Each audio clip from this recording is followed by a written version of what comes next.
TV serial Anupama में अब तक आपने देखा, अनुपमा देविका के लिए एक पार्टी का आयोजन करती है। इसी बीच अनुपमा वेकेशन पर जाने का फैसला करती है। परिवार की औरतें भी अनुपमा के साथ वेकेशन पर जाने की जिद करती है। ऐसे में तोशु परिवार की जिम्मेदारी संभालने को राजी हो जाता है। देविका राही और माही को भी साथ चलने के लिए कहती है। इसी बीच सीरियल अनुपमा की कहानी में एक और बड़ा बवाल होने वाला है, जिसके बारे में जानकर फैंस को सदमा लगेगा। नवरात्रि पर देश घूमने निकलेगी अनुपमा। सीरियल अनुपमा में जल्द ही आप देखेंगे, नवरात्रि की पूजा करके अनुपमा अपनी पलटन के साथ निकल जाएगी। अनुपमा फैसला करेगी कि वो पूरा देश घूम घूम कर अलग अलग कल्चर्स को एक्सप्लोर करने वाली है। अनुपमा का होगा राही से सामना। बस में राही और अनुपमा का एक बार फिर से सामना होने वाला है। राही परिवार के साथ अनुपमा को नजरअंदाज करने वाली है। ऐसे में देविका राही को समझाने की कोशिश करेगी। बावजूद इसके राही अनुपमा से रास्ते में बात नहीं करेगी।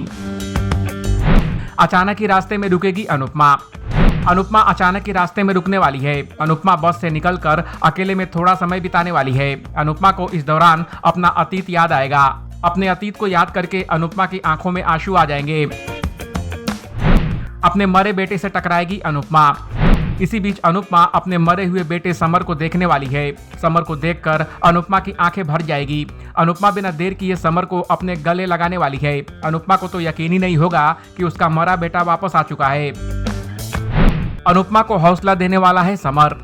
आते ही समर सबसे पहले अनुपमा को हौसला देने वाला है। अनुपमा को समर याद दिलाएगा कि उसकी मां ने जिंदगी में कितना स्ट्रगल किया है। समर अनुपमा को इसी तरह से आगे बढ़ते रहने के लिए कहने वाला है। टूटने वाला है अनुपमा का सपना। समर की बातें सुनकर अनुपमा बहुत इमोशनल हो जाएगी। इसी बीच अनुपमा को पता चलेगा कि वो तो केवल एक सपना देख रही थी। समर को देखने के बाद अनुपमा को थोड़ा अच्छा लगने वाला है। हालांकि ये बात अनुपमा किसी को नहीं बताएगी। अमेरिका वापस जाएगी अनुपमा। दूसरी तरफ देविका की तबीयत खराब होने लग जाएगी। ऐसे में अनुपमा देविका के साथ अमेरिका जाने का फैसला करने वाली है। अमेरिका जाने की बात सुनते ही अनुपमा एक बार फिर अनुज को याद करने वाली है। अनुपमा में आने वाले इस ट्विस्ट के बारे में आपका क्या कहना है, कमेंट कर हमें जरूर बताएं। टीवी और बॉलीवुड की दुनिया की तमाम अपडेट के लिए देखते रहिए एबीवी एंटरटेनमेंट।